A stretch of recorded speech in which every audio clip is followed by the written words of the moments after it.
Oh, hi everybody. So, sorry, I was just looking at something there saying that people keep losing connection a bit today. I don't know. It must be the Wi-Fi. Do you think, Richard? Yeah.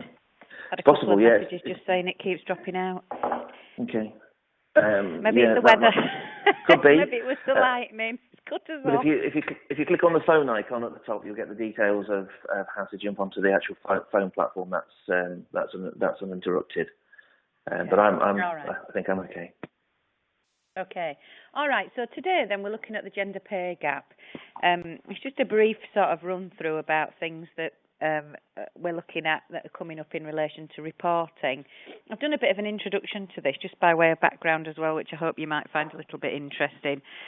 Because at the moment I've still only got the draft regulations. I was hoping to have everything ready for October and to at least have, to be able to tell you a little bit more by now, but I think the government are a bit behind with that. Okay, so I've got the first slide, just a bit of the history then. So everybody, before I go on to that, knows me, who's been on the webinars before, but for those of you who don't, my name is Marie Walsh. I'm a director and employment lawyer at Consilia Legal, which is a firm which I partly own and run with other colleagues who specialise in family law, so it's just employment and family law. I've been in this, practicing in the employment law area for 15 years, and I'm also a part-time visiting lecturer at the University of Law and other post-grad providers such as who deliver the LPC basically for solicitors. This interests me quite a lot because obviously I'm a female and the gender pay gap has always interested me. It always sparked my interest when I was a trainee actually, and I'll be interested to get your views or any experiences of this, even if you want to keep it private. As a trainee, a young female trainee many years ago at Christmas, I got a £50 bonus, which back then wasn't so bad actually. But I went to the pub with all the guys because I was the only female trainee out of 5 trainees. And in the pub, one of the guys said, "I'll get you a drink. What a fantastic bonus we've had." And I said, "Yeah, it wasn't bad, I might." And he said, "God, I got 250 quid." And I said, "Oh, I got 50 quid. Why is that?" Marched into the office the next day, banged my fist on the table and recovered the remainder of my £200. But needless to say, it did intrigue me as to why it was considered appropriate to pay me a lot less. I still don't know to this day, and we didn't fall out over it. But and obviously it's current. We've had all these issues this year about tennis, the difference between the male and the females. Just a couple of stats. I've picked these out from Personnel Today, actually. They're basically saying that the current overall gap for full-time workers is 13.9% in relation to pay. And that's obviously between men and women. The rationale for a lot of this difference in pay is, it seems, having done a bit of research on this, that between sort of the ages of 18 to 30, women sort of fare very well in relation to pay terms. But 40 onwards, there does become a widening gap. And so some of the rationale that's been put forward for the pay gap are things like maternity leave, flexible working, flexibility generally, that women in particular appear to take less pay. So if you're being flexible with a lady, she seems to be able, in general terms, and I say this all generally, of course, to say, well, all right, then I'll accept a little bit less money because that's the payoff is the flexibility. I'm not sure I agree with that, but the other thing that's been put forward is sort of caring for elderly relatives, which is more and more an issue, isn't it, as people are working longer and living longer. There's a lot of, not just at the baby end, but also at the parents and step-parents, grandparents end as well. So there's some inroads being made into all of this, but those are the general stats. Now, we've got a background to this gender pay issue. Everybody moans about Europe. I won't even start a conversation about that and Brexit. But, we've had legislation about equal pay since 1970. I love that picture of, I think it's Farrah Fawcett. I only put that in there because it gives you a hint of the hairdos around that era. But we've obviously had the Equal Pay Act since 1970, and that was pulled into the Equality Act 2010 alongside a plethora of other discrimination legislation. So the Equality Act pulled all that together. Okay, the Equality Act implements the principles under Article 157 of the Lisbon Treaty, and basically what that says is that each member state shall ensure that the principle of equal pay for male and female workers for equal work or work of equal value is applied. Okay, so it basically says, if get it right, men and women should be paid the same for the same job. So then I suppose that begs the question, what's equal pay? So when we look for the definition of equal pay, of equal work, this is what we're given. So just anyone employed under a contract personally to do work is entitled to contractual terms that are as favourable as those of a comparator in the same employment of the other gender if they are employed on equal work. And then they go on to say that is like work or work rated as equivalent or work of equal value. Now, I don't have time today to give a full webinar about equal pay generally, although that might be one that you request further down the line, and we can probably put that into 2 sessions. But if, in general terms, if you've got employees, workers who are carrying out work that's similar, the best examples in local government and public bodies have been, the care workers and the refuse collectors. Was that equal value work? It's not the same work, but why is one category of worker paid higher than the other, or do they receive productivity bonuses and the other side don't? So it's never, in my experience, easy. Equal pay claims are never easy, and it's very rare that you get 2 people who are doing exactly the same job who are being paid differently. There are always arguments in this area, but that's the general twist. So how do we implement this then? Well, there's a sex equality clause implied into a woman's contract of employment, so as to operate a less favourable treatment with the equivalent more favourable treatment of a man's contract if they're carrying out the same work. Okay, so there's also a maternity equality clause which gives the ladies benefit of pay rises and bonuses that they might otherwise have missed out on whilst on maternity leave. So again, there should be sort of equal treatment there. We've got a defence by the employer, though, to any claim that there's an inequality in pay, and that main defence is the material factor defence. And that defence is that the difference is neither directly or indirectly sex discriminatory, and then the employer can put forward reasons for the difference that are neutral. So, for example, skills, experience, geography, market forces. We needed that person, we had to pay more to get them at the time. They are more skilled. You get paid more in London, for example, than you do in the Northern Powerhouse. That was a word I heard used a lot yesterday. The other examples I've got here that are not on the slide, so different hours. I've had in the past where I've raised an issue with an employer on behalf of a claimant, and they've held their hands up and said, "You're right, it's a mistake. It's just been a mistake." There's historical reasons, so there might be, there might be TUPE or other issues that have affected pay, different pay grades. It might be based on performance, or you might have length of service, different differentials. So that's how it can be defended anyway, and I have seen quite a lot.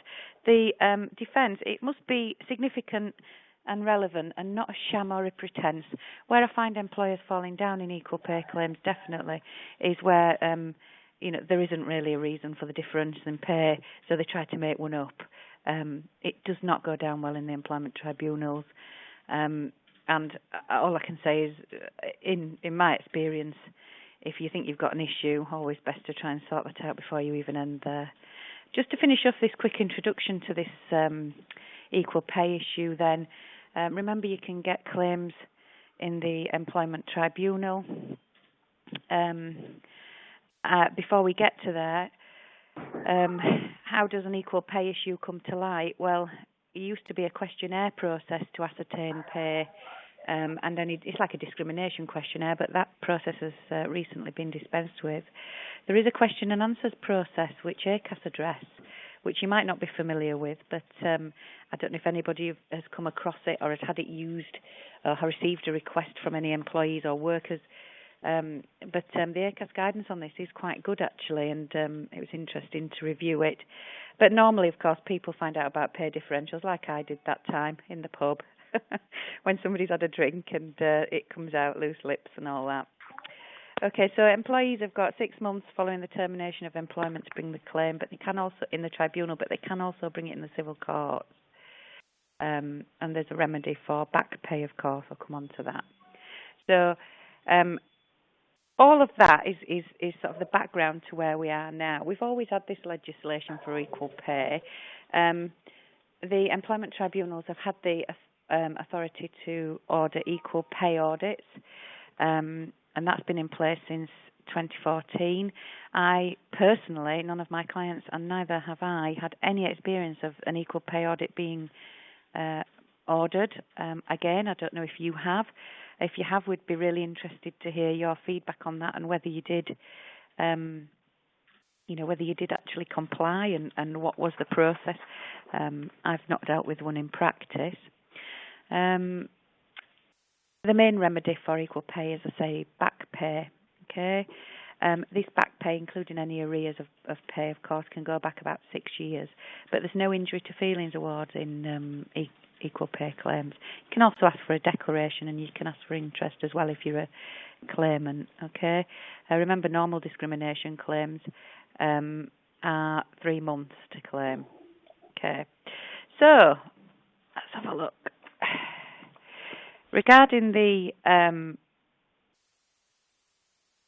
mandatory pay audits, I'll come back to that actually. I'll come back to mandatory pay audits. But there used to be a fine, or I think there still is a fine.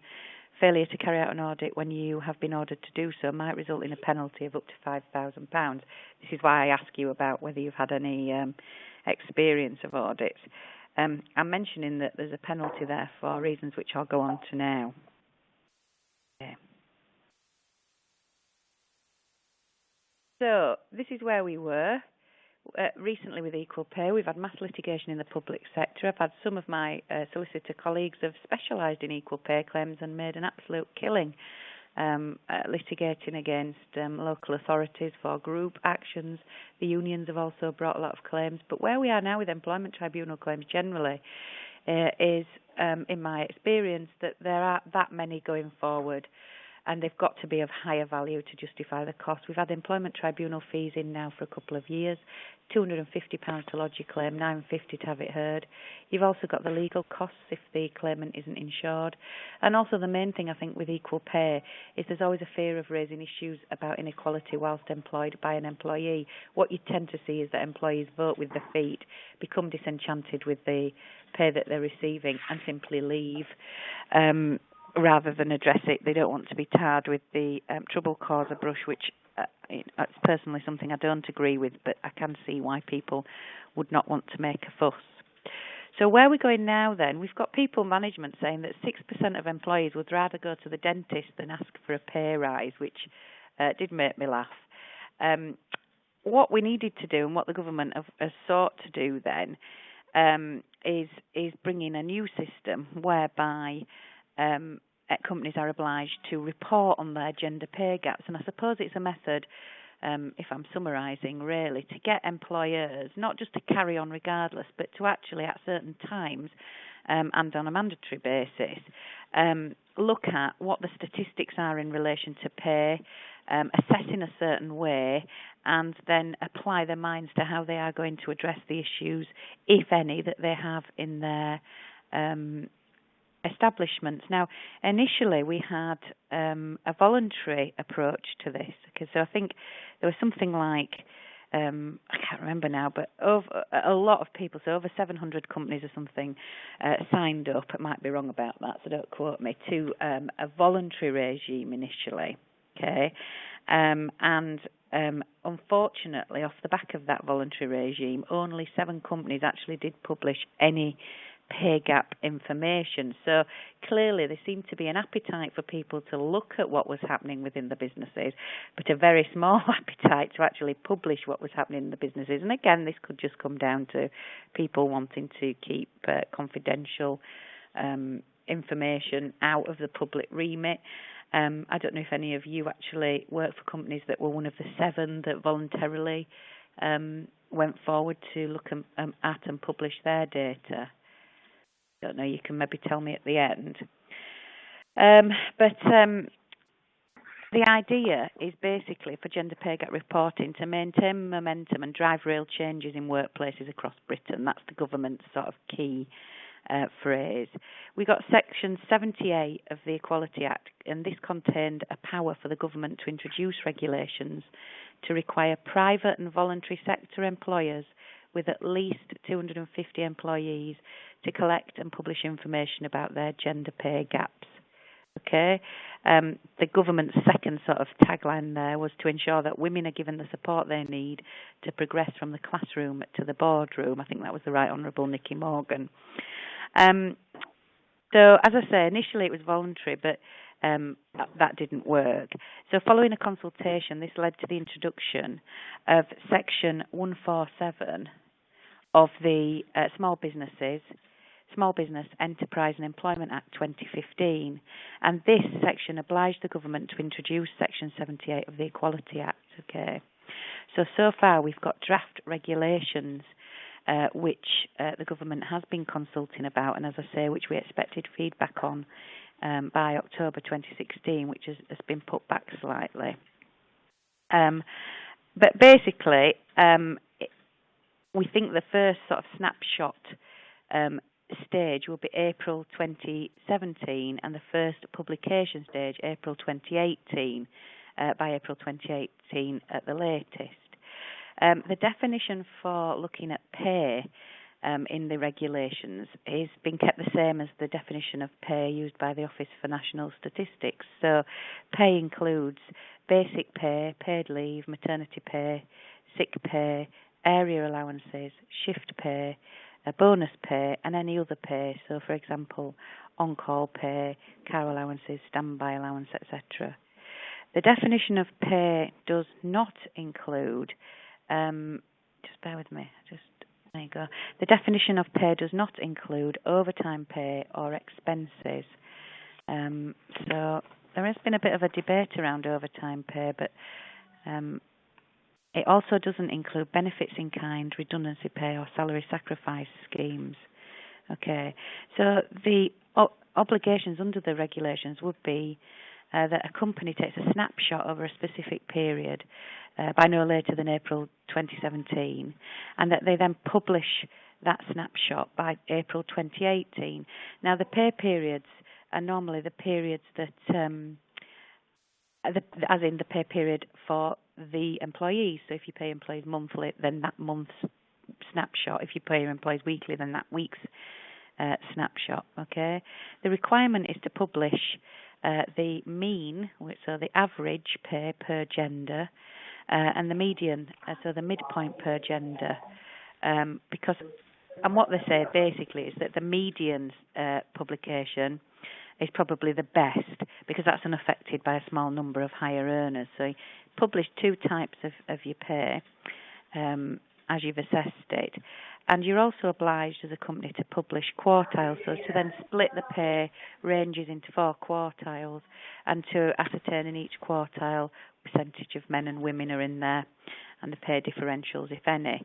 There's also an obligation to publish information about bonuses, and so particularly in financial and banking services, bonuses do make a big gap or a big difference to the pay gap, or they can do, and obviously I've experienced an issue many years ago relating to a bonus rather than pay. So there is an issue about publishing details of bonus, not the details of the bonus per person, but the differentials in any. Okay, the obligation is going to be that this information must be published on the company website. So you're going to have to find somewhere on the company website to publish this information. And I suspect, and the inference is that you'll also have to upload the information to a government website, probably, or to provide that to the government. And the suggestion has been that that would be by way of uploading it to another website.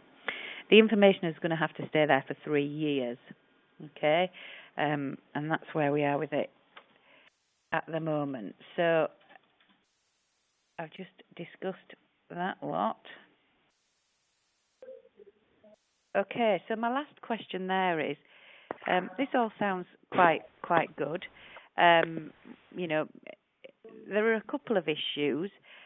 Before I go on to whether it's got any teeth, I think some of the most common questions that people are asking at the moment, and do print off a copy of the regulations. It's not very big document, actually. You can find it quite easily on the government's website. It's an interesting read. It's not a difficult read either. It's quite easy to understand. But I suppose one of the key questions is, okay, am I affected? So one of the questions is, have I got 250 or more relevant employees at the particular time that I'm doing the report? So who do I need to include, okay? It might be that you're an employer who is at or near a threshold for 250, but you're not sure. So there will be some issues around that, and I can discuss that in more detail on a case-by-case basis. But the other question is, okay, well, which of the relevant employees are covered? So what is a relevant employee for the purposes of reporting in this way? And a relevant employee is defined as somebody who ordinarily works in Great Britain and whose contract of employment is governed by UK legislation. So this definition seemed to suggest that workers who don't work under a contract of employment are excluded, but that was different to the original consultation. So we're not sure about that. So whether a worker who provides a service personally and cannot delegate those services to another, they may be included. If the definition is taken on a wider basis, and again we won't know till we get the final regs, individuals who are casual workers, contractors and 0 hours contract workers engaged directly by a relevant employer might well fall within the scope of the regulations, and count towards the 250 employees. I don't think agency staff would, but for example, employees who work under an umbrella contract, they might be covered as well. So, you know, it sounds like all a bit academic really, but actually on the ground it's probably a very practical exercise to look at who you've got, what terms they're on, you know, how they're being paid. So partners and LLP members would probably count.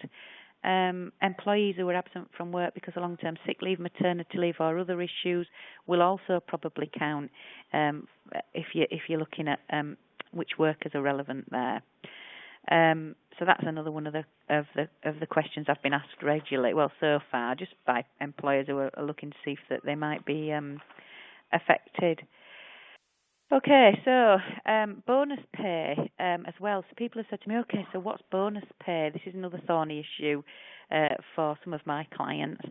And bonus pay is defined so far as payments received and earned in relation to profit sharing, productivity, performance and other bonus or incentive pay, piecework and commission. It's also including LTIPs, so long-term incentive plans or schemes, and the cash equivalent value of shares on date of payment. So it's been this definition in the draft regs has been criticised quite widely. I don't know what the final one will be, but you can see there's quite a lot of if, whats and buts in there, and I'm not sure how practically we'd be able to calculate some of those terms. Okay, so I then go on to say, finally on this, is there any teeth to these regulations? So previously I mentioned that in relation to failure to comply with the audit, there was this £5,000 fine. And initially, as I was carrying out the research into the into the pay regs, I thought, okay, well, that would be good. £5,000, that's a bit of an incentive, really, to encourage employers to comply. But the reality is that in the draft regs as they came out at last viewing, there is no penalty. So I think the government really are relying on companies to be embarrassed, or publicly naming and shaming companies will be enough to encourage them to comply. And also, you know, generally that it will be bad press, bad PR, and that in the longer term they won't be able to attract or retain talent. Now, whether that's going to be enough or not, bearing in mind the voluntary issue didn't work,